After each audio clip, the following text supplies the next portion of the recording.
So we're in southeastern Utah, a couple hours from Moab, Utah. We're on the other side of the river, of the Colorado and Green River. We're kind of remote, it's pretty isolated out here. I'm Nathan Martinez, I'm the Assistant Park Manager. We're here at Goblin Valley State Park. It formed through, it used to be an inland sea, and through deposition we had a bunch of layers that were laid down, and some of those layers were hard and some of them were soft. And through erosion, through wind erosion and water erosion, those hard layers didn't erode as quickly and they formed little spires. If you go down to the bottom end of the park, there's a really concentrated section that's kind of like tucked into a corner.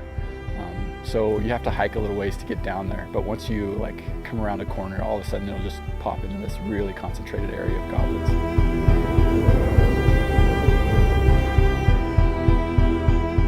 The nice thing is that they're able to get down in the valley and kind of walk around and walk amongst the goblins and go check them out. So they get a really close-up personal view of it, which is kind of unique in Utah. Yeah, it's a fun place to come and explore and just kind of wander around and hike.